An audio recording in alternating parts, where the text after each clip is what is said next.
Right, afternoon everybody. So I'm going to do a little bit more of a continuation video on the next stage of the build along for the Osage takedown that I'm working on. So basic rundown of the progress so far.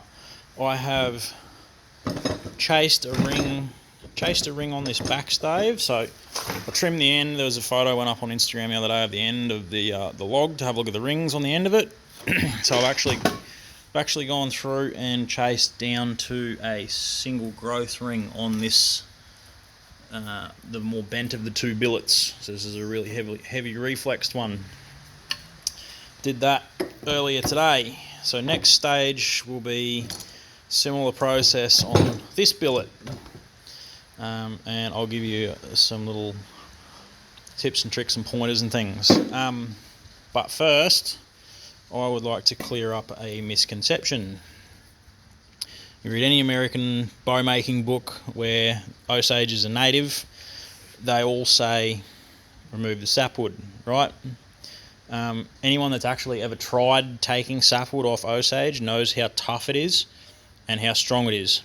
And you don't actually need to take it off. There's no need at all to take the sapwood off Osage timber. Osage sapwood is definitely more susceptible to borers and things like that, but once you've got your stave made into a bow, it's probably not going to get left anywhere that it's going to get borers in it, right?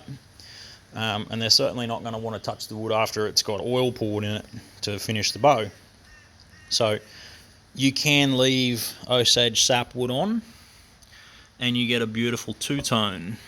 So you get that creamy sapwood and a lovely golden heartwood colour. But for this particular bow, because this one's an exception, it actually doesn't have any tracks in it at the moment. There was no damage to the sapwood on this side.